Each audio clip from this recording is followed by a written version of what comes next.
Bismillahirrahmanirrahim.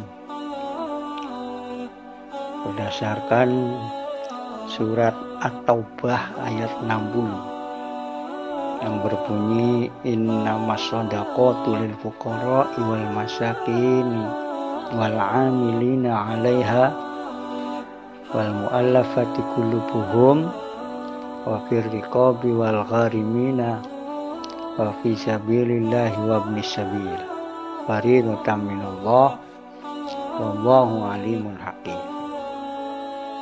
Itu menjelaskan asnaf zakat. Ada 8 golongan orang yang berhak menerima zakat. Tapi di zaman ini yang mungkin akan berkurang dari 8 asnaf itu. Karena tidak semua asnaf saat ini ada barangkali. Akan tetapi dari 8 asnaf itu ulama berbeda pendapat dalam memahami kata fisabilillah, sabilillah.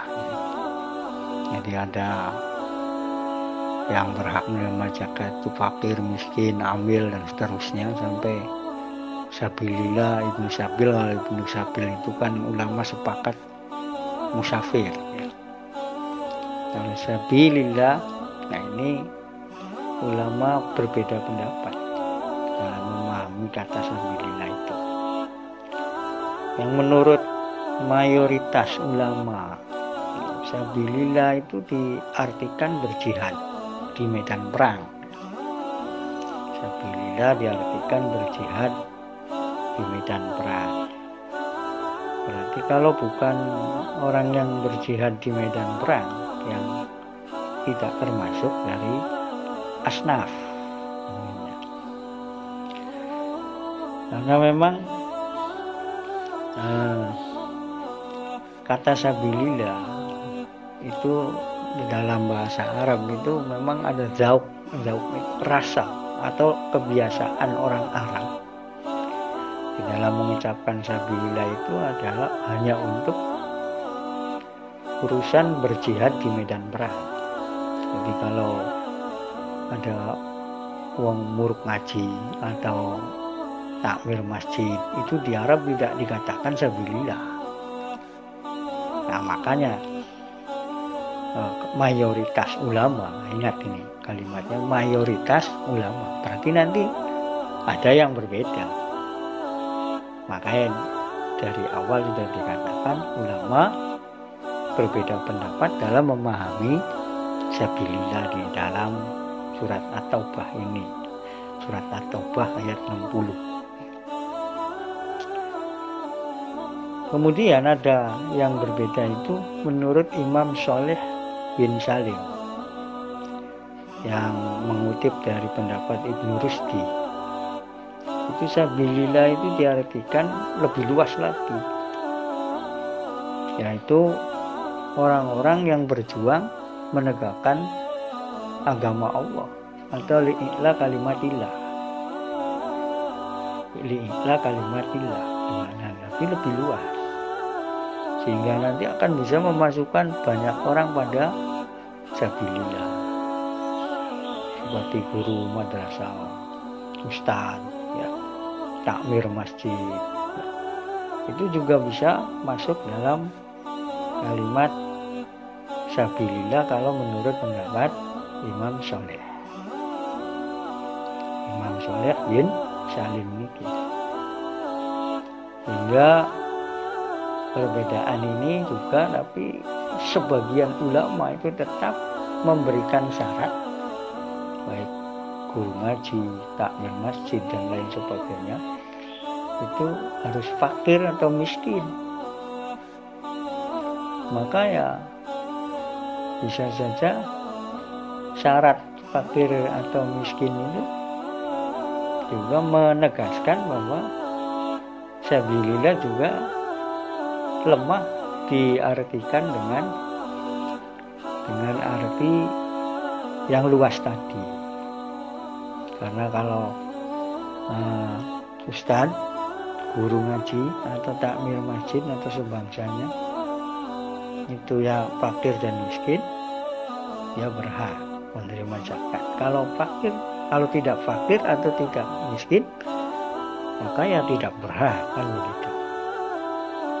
Seperti hadis juga memang ada sodaqotun tu'khadhu min aghniyaihim wa turaddu fi fuqaraihim, kan gitu.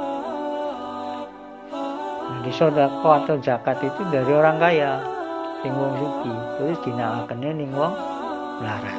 Hadis riwayat Muslim. Lan wong fakir. Nah ini, jadi perbedaan pendapat muncul di dalam kitab Fiqhul Islam wa Adillatuhu. Fiqhul Islam, Al-Fiqhul Islami, halaman 303 juz 3 itu ada kalimat qauluhu sabilillah. Nah ini memaknai sabilillah dengan makna bijami'il qurab. Bijami'il qurab itu dimaknai seluruh pekerjaan atau penggawaian yang muqarrab atau taqarrub ilallah, ya. Semua pegawaian yang mendekatkan diri kepada Allah. Wa yadkhulu fi kullu man sa'a fi ta'atillah. Dan maka memasukkan fisabilillah ini akhirnya memasukkan semua orang yang melakukan pekerjaan di dalam ketaatan kepada Gusti Allah. Nah itu nanti masuk sabilillah menurut kitab Al-Fiqhul Islami yang qauluhu sabilillah, memaknai sabilillah.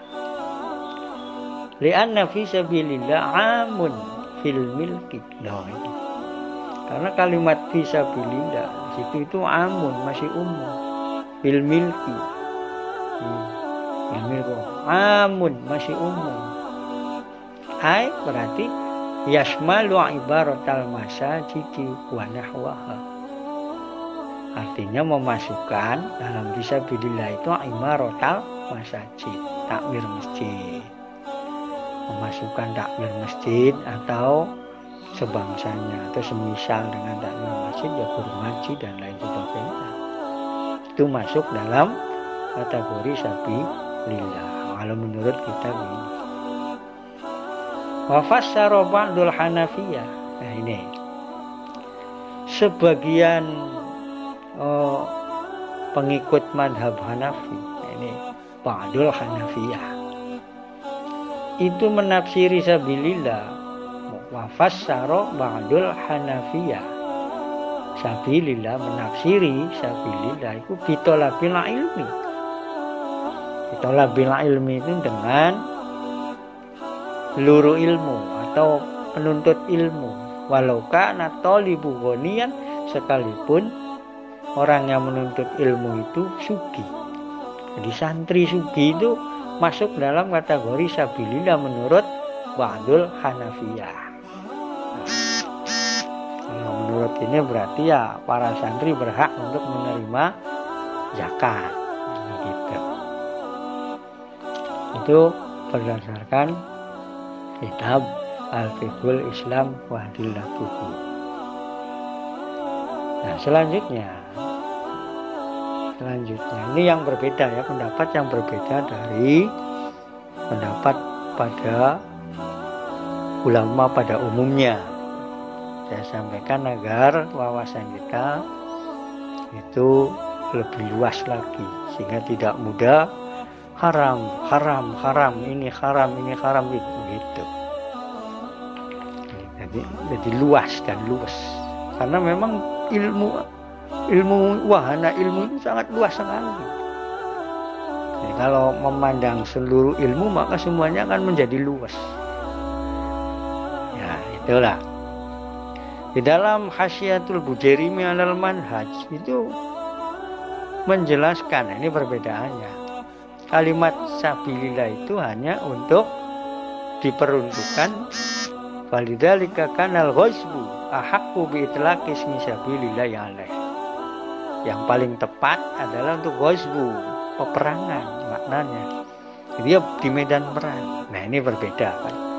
Al-fiqhul islami wa adillatuhu tadi memasukkan lebih umum. Asyiatul Bujairimi alal manhaj itu